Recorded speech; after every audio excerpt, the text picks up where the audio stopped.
review, the more you become a logos, the more you are transformed, you are changed. Glory to God. Glory to God. Hallelujah. Glory to God. Hallelujah. The more you read His word, the more you are changed. Glory to God. Hallelujah. So you need to have this understanding. In order to move you from a natural thinking man to a spiritual thinking man, you must abide in His word all the time. You must abide in His word all the time.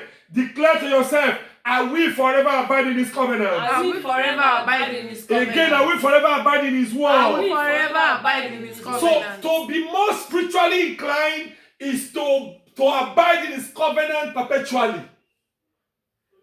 To be more spiritually inclined is to be able to abide in His covenant perpetually. These are His word that will transform and change you completely, that you will become the word review. Glory to God. Hallelujah. Just like God declared in John chapter 1 verse 14, the Bible says, and the word became flesh, and it dwelleth among us, full of grace and truth. The more you abide in His word, the more you will become the word review. People will see you as a spirit man. You will not be a natural man.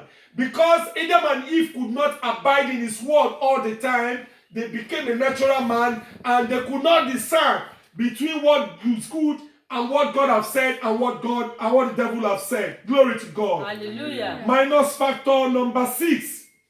Run away from strange covenant. Strange covenant. Strange covenant. Strange covenant. Minus factor number 6. Strange covenant. Don't forget, we are looking at those things that make the first Adam and Eve to fall. The first Adam and Eve to fall. And I called it minus factor. Exodus 23 verse 32 to 33. And Exodus 34 verse 15.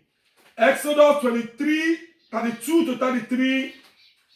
And Exodus 34 verse 15. Exodus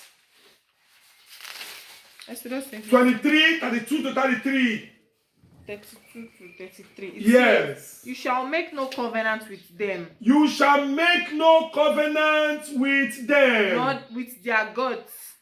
Nor with their God. They shall not dwell in your land. They must not dwell in your land. Lest they make you sin against me. Lest they make you sin against me. Hold on, please. Now, God was instructing His children, when you get to that land, don't make covenant with anyone. Don't make covenant with them nor with their gods. They shall not dwell in their land. Your land as it stands is your domain. Is where you have it. Is your habitat. Is your mind, your body, your soul.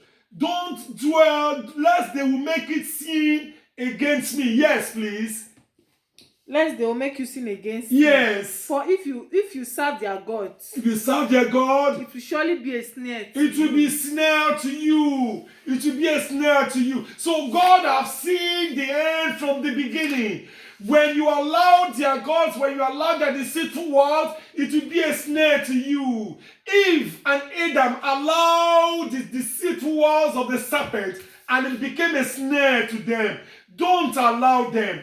These are strange covenants. Don't forget that I said that covenants are words. Glory to God. So here we are looking at strange covenants. Strange covenant means covenants that are not from where? From God. Covenants that are not from who? They are not from God. So anything that is not from God are strange to you. They are strange gods. They are strange words. They are strange covenants. Don't allow them. Don't entertain them. Don't even permit them. Don't give them permission to even exist, not to talk of living in you. Glory to God. Hallelujah. Exodus 34 verse 15. It says, Yes. lest you make covenant with the inhabitants of the Don't land. make covenant with the inhabitants of the land. And they play the harlots with their They gods. go play along with their gods. And make sacrifice to their gods. And make sacrifice unto their gods. And one of them invites you. And if one of them call unto thee, And you eat of his sacrifice. don't eat from the sacrifice means don't eat from their table. Don't partake of their words. Don't share the words with them. Don't listen to it. Don't take it. Don't be part of their words. Adam and Eve partake of the deceit or the sacrifice of the strange covenant of the serpent, and it became a snare to them.